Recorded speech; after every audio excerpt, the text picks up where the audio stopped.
Mario and his friends took the Space Byway and merged into the Woe Zone. Known to some as the Space Graveyard, it was said to consume all who entered it. Just a little bit longer, we'll be arriving soon, said young Squirps. With his unblinking eyes glimmering, Squirps continued to forge onward. Would Mario and his friends get their hands on the pure heart at long last? Chapter 4 The Mysterious Mr. L. Hey everybody, it's chuggaaconroy. Welcome back to more Super Paper Mario. In the last episode, we went through the Space Junction, I believe it was. We went to a space gas station and we bought some space chocolate. We're here, Squeagle. This is the Woe Zone. In this episode, we're obviously doing this, where Squirps has finally arrived. Squidly. Squirps is here! Party can start. Squirps can't wait. Squirps is gonna scurry ahead. Follow Squirps when you can. But remember, Space Grunt, this place is a super complicated maze. You'll get lost before you know it, so pay attention to where you're going, Squeep. Well, Squirps will see you guys later, at the spot where the pure heart waits. Okay, so. I can't believe that creature left us at a time like this, but I must say, I do feel the presence of the pure heart. It's somewhere in the zone. This Woe Zone. So, a lot of objects are actually 3D in this place, and this place looks really freaking cool when you flip into 3D. Probably the coolest looking... Okay, why is there a freaking save block right here? We just saved! It was literal seconds ago that we last saved. I don't know, there's something I'm not remembering about this place where you'd want to save here, but whatever. Anyway, Tyloids. We haven't actually identified these yet because we didn't have Tippy when we first encountered them. That's a Tyloid Y. It is a mysterious creature that's made of many small parts. Max HP has 10 attack is 2. Max HP has 10 attack is 2. Crawl along walls and ceilings. Tyloids vary in color and ability. This yellow Tyloid is known for its great speed. Okay. And then we got a red Tyloid. Tyloid R. Mysterious creature that's made of many parts. Max HP has 15. Attack is 2. It can also crawl along walls and ceilings. Okay, red Tyloid is known for its high HP. Okay, so the thing about Tyloids is you notice they all move at different speeds. Well, now that we have multiple ones on screen, they're actually, from what I've found out about this game, it's supposed to be a loose reference to Electroplankton, actually. They're a reference to the Luminaria, which move at different speeds depending on their color. Electroplankton is a very obscure DS game that was used for making music and sounds and that kind of stuff. It was only available for purchase in North America through Nintendo.com. It was referenced in Super Smash Bros. Brawl. If you know the Hannonbow stage, remember the stage no one likes and no one knows what the heck it's from? That's Electroplankton. But yeah, that is what these things are a loose reference to, apparently. Because the thing is, Nintendo seems to reference Electroplankton a lot for a game that just no one played. I mean, I heard it was big in Japan, but, well, I guess it makes sense then if it was big in Japan. But you get what I'm saying. They sort of reference it a lot for being such an obscure thing. It's kind of like how the Virtual Boy pops up every now and again in Nintendo stuff. Let's go ahead and hit that. And what is up here? Anything? We have a door! And of course, because I always gotta say it, secret door, secret door, secret door, secret door. Let's get this. And we have a slow flower.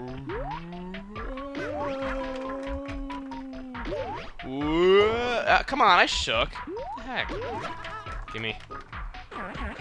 And is there anything at all over here? I don't think so. Oh, wait! A new enemy! But I'm probably not gonna get to... Wow! I got freaking rich from killing that thing. That enemy will identify in a little bit, but for now we need to use Peach to get over this gap. Yeah, we're actually using Peach in this chapter. It's been a little while. It's been mostly Mario and Bowser this whole time. So, this area is a complicated maze, but kind of a funny thing is that I don't really find this area that bad. Let's see. That's a berry bad. It can shield itself with a strong barrier. Max HP is 4, attack is 2. It also shoots rings of energy from its mouth. You can't break its barrier, but you can flip to get to places you might not want you to. Okay, so as you can see here, yeah, we're not getting past the thing. It is a reference to the Cross Yucks, which is the strongest type of Yucks in Paper Mario 1000 Year Door. Remember the one that's guarding Grodus's computer room? Yeah. We've got the Dimension Key, a door to the Woe Zone. But yeah, basically you just flip to get around them. These things are not difficult. It's kind of a shame, because they seem like they could be kind of clever enemies, but they just aren't. It's just, hey, flip to get past them. I don't know why, I know I always thought that. But anyway, I don't really find this area to be that bad. I know it's supposed to be a maze, but I never found this area to really be that difficult. Don't know why, I just never did. But I do actually kind of have a personal story about this place.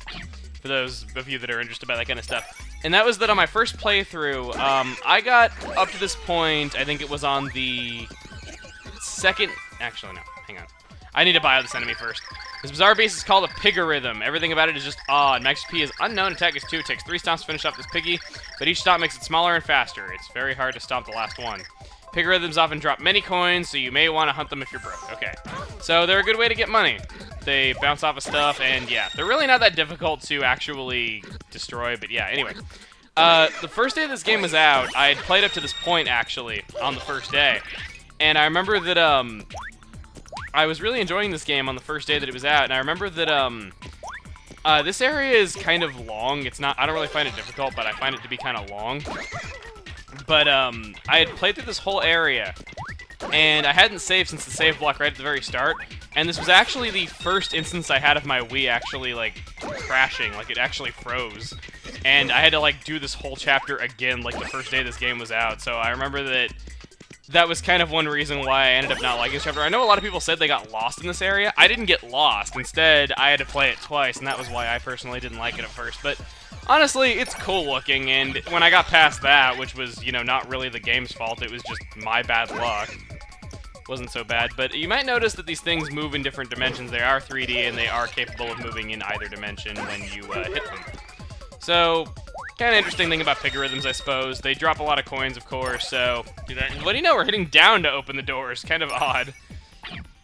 Oh, God. This is actually a little disorienting for... Case in point, I jump right into the enemy! I don't know why, but, you know, maybe I should tilt my head. I'm gonna record with my head tilted. I don't care if it screws up my voice a little bit. I'm gonna tilt with my head and just have, like, my neck scrunch while I record this. Because, well... I have a terrible... Well, I don't have a terrible sense of direction. What the heck am I saying? Usually I have a pretty good sense of direction. Aside from that friggin' space area. Interesting thing about this area is that there is actually a beta screenshot of this area where the woe zone, it's actually this particular room, looks completely different. It's much darker and gloomier looking. It doesn't look nearly as upbeat or nearly as, you know, bright as it does here. Because this kind of looks like a futuristic place where everything's kind of peaceful. But it didn't always look like that. It originally looked much darker and kind of scary. I can show the picture on screen if you want. Plus, also to note in the screenshot, Mario is also wearing his helmet when you do not wear your space helmet in this area, and you only do it outside. So, a couple interesting things to note there that were probably just them messing around in debug mode, and it resulted in that. We have a pipe behind here that you'd have to be blind to miss, frankly. But you have a lot of coins here, I believe. No, just one layer? Okay. I'll take it, because I prefer jumping in 2D. And my cat is wanting to go out the door while I'm recording, because he was, like, insistent on laying on the revolving chair that I have in here, and yeah, he was like that. Maybe one of these days I should record in the revolving chair. I don't know. Just thinking out loud to myself. Never mind. But yeah. Kirby! Sorry about that, my cat, he's just... Oh, Kirby. Anyway, it's locked. We can't do anything about it quite yet. There is a treasure chest on the ceiling, though, which is a hint to what it is we have to do. So we can get coins there, but we cannot press on any further, so we have to do a little bit of backtracking to find where that key is. And by the way, if I haven't mentioned it yet, which I don't think I have, I love the music here. It is just so catchy and just like... Okay, I'm failing miserably at singing it, but you saw that there was a door over here. You can use Peach to get over that gap, and that is where you have to go. So, kind of cool, I guess. Wait, how is going through a door after... I don't know. How is going through a door cool? What is wrong with me? Kirby, stop! Now he wants back in, I guess. But yeah, sorry about my cat interrupting me twice now. Can't really help it, but hey. Great, good. So let's flip into 3D here. You can go behind the staircase, and you can end up on this layer. Now, this is kind of an interesting mechanic. This predates Mario Galaxy. Is that you can actually change the gravity actively in this area. I know that this wasn't the first game to do that, but it's kind of cool how you see some stuff that was later used in Mario Galaxy and just, you know, gravity-based mechanics prior to Galaxy coming out. Even though I had people call me out saying, like, oh, gravity's not new in platforming, Psychonauts did it. But yeah, it's just... Yeah, actually, I still need to play Psychonauts. Everyone always recommends that game to me, but I've never actually tried it. I think I actually own it too, and I haven't even played it. I have the Xbox version, which I hear is the best version, but yeah. Oh my god, I own an Xbox? No! Must unfollow. Anyway. We got a dimensional key. Let's go ahead and cut back to going to that door so we can unlock it. And great, now my cat is climbing in front of the TV now that I let him back in and during all that, so he seems to be the spotlight of this episode. But yeah, we now have the dimensional key, so we can now go in that door. And we're gonna hit this, which I believe is going to flip us upside down. Okay, yeah. So I thought it was gonna flip us onto the wall for some reason, but I guess it didn't. Okay. Gonna hit that, and right here we have, if my cat would get out of the way of the screen, down in front, can't see the TV, there's a hidden door here, I'll make it visible for you. Okay, thanks. And here we go. Rainbow door! We are now in the last area of the Woe Zone, and normally I would end it off here, but you know what? There's not really much left. This area is not really that long, so how about we keep going just a little bit longer, because you really don't want to miss what's coming up. We're gonna go ahead and hit that to flip, and that is the main mechanic of this room, is that you now have stuff that flips you 90 degrees instead. What the heck? What just happened? Did you see Bowser? He like just went like zoom across the screen. It was like, oh god, I don't know like what I compare that to. That's like Bowser like wave dashed. Oh god. Anyway, let's I believe that if you skip the door and that you go all the way around, there's a reward waiting for you. So let's go ahead and do that really quick. And is there? Yes, you go back and hit this, and it hits you on this wall. And then you got two enemies right here, but Bowser. I really hate this whole wall. Okay, again, I'm wave dashing. Bowser! Blaming the game. Anyway. Let's go over here because there is a door, and let's just go through the door before we take even more damage. Jeez. There's a treasure chest here. We want to go all the way down. Go through this door. That'll make us come out of that door. And yeah, let's go ahead and have carry out just so that we can move a little bit faster because I don't want to be walking as Bowser. We got a super shroom there. We got a zombie shroom there, which I'm just going to breathe fire on, honestly. I'm going to fry it. And then we got another super shroom, so really no excuse to not having enough health to get through here. We have a treasure chest up here on the roof, or floor as it is now. And that is going to give us a dimension key. Okay, so now that we have the dimensional key, let's go back to that other room and press forward through that door that we skipped. Alright, so right here, we're going to go ahead and flip. And we're going to save. And now that we're done with that, what do you say we go through the door? I like how Bowser like looks all intellectual when he's going to use the keys, like got like his hand like on his chin. Slowpokes! Squackles! Squirps is tired of waiting. Squirps almost gave up. The pure heart that you're looking for is just ahead, Space Grunts. Squirps, you've done well. You're a smart kid. Squirple Squee, stop it! Squirps is embarrassed. Wait, whose voice was that, Squo? Squirp! Space Niblet, you okay? Hehehehe. Who are you? Oh, me, just one of Count Bleck's more promising minions, the Green Thunder! Mr. L!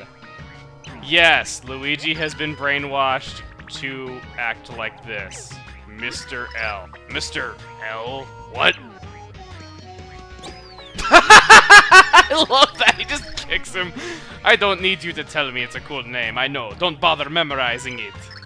Why? Because I'm about to give you a burial at sea. I mean, a burial in space. Ooh, the evil king of all charlatans. Do I look scared? How about you? So, just saying. It might be a good idea to have throw for you in this fight because you see there he has a super jump ability, but that isn't actually why you want to have throw in this fight. That's Mr. L. This new hire of Count Blex is a real mystery man. Max HP is 40, attack is 3, uses high jumps as a weapon. And that powered up super jump is quite super. He has no other outstanding features of note. And why does he remind me so much of Mario? Well, we're we're gonna go ahead and jump on him for 10 damage. He has 40 HP, so 4 hits from Bowser will do him in. The Bowser carry strategy is, of course, as always, very good. What you want to do is, when he's going to use that, use Throw. You can actually steal his Shroom Shake and take it for yourself. That makes him depressed, and he is a sitting duck. So Throw is actually a very good pixel to have in this fight, and I'm trying to get the last hit on him before I can do that. But yeah, that pretty much does it for him. Oof, impressive. I guess there's but one thing to do, hmm? Come to me, Metal Bro!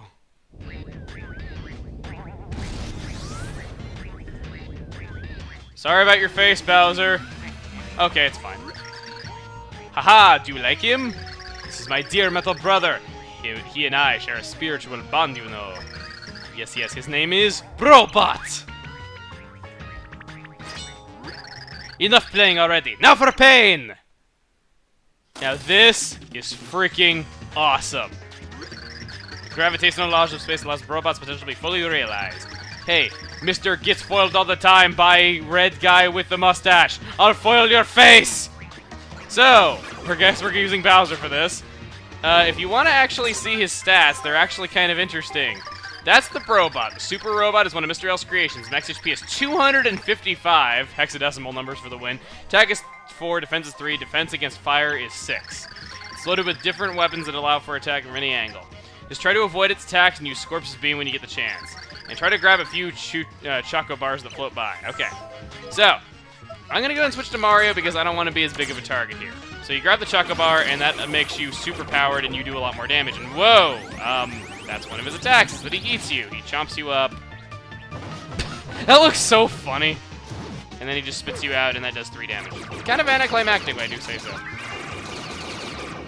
You attack a lot faster with this one, Rapid Fire. Let's see here. This one gives you a shield. Kind of nice. All these do different things. Speed up. So every one of your hits is going to do 2 damage. I assume with Bowser it would do more, but I'm not going to try it out. Whoa! That's so cool. I love this fight. Hey, this makes no sense.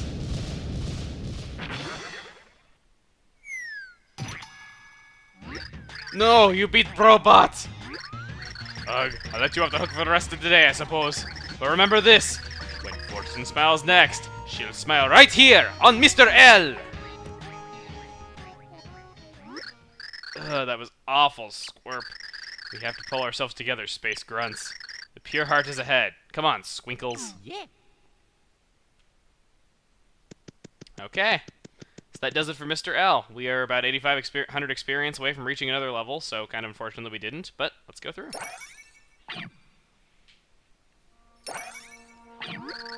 Mommy, mommy, mommy! Squirps brought them here!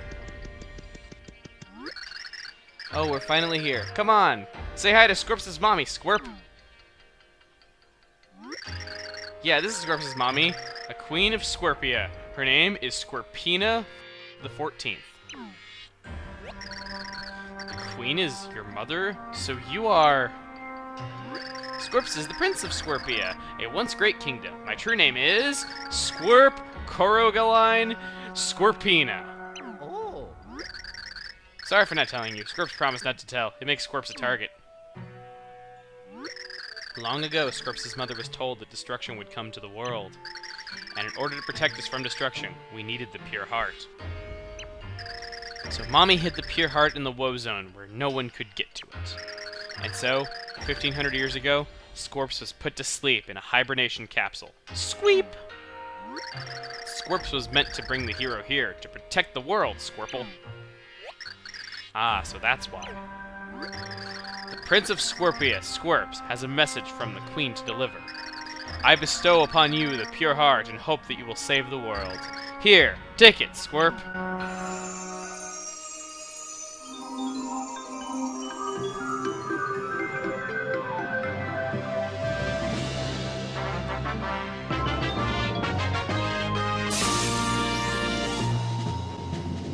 You got a pure heart! End of chapter! Phew, now that Squirps is all relaxed, Squirps feels kinda tired, said Squirps. And with that, Squirps lay down before the statue of his beloved mother. Mother, he said, his voice soft, I did my best, right? Are you proud of me? Then slowly, young Squirps closed his eyes. The mission had weighed heavy on his tiny back, and he was proud to fulfill it.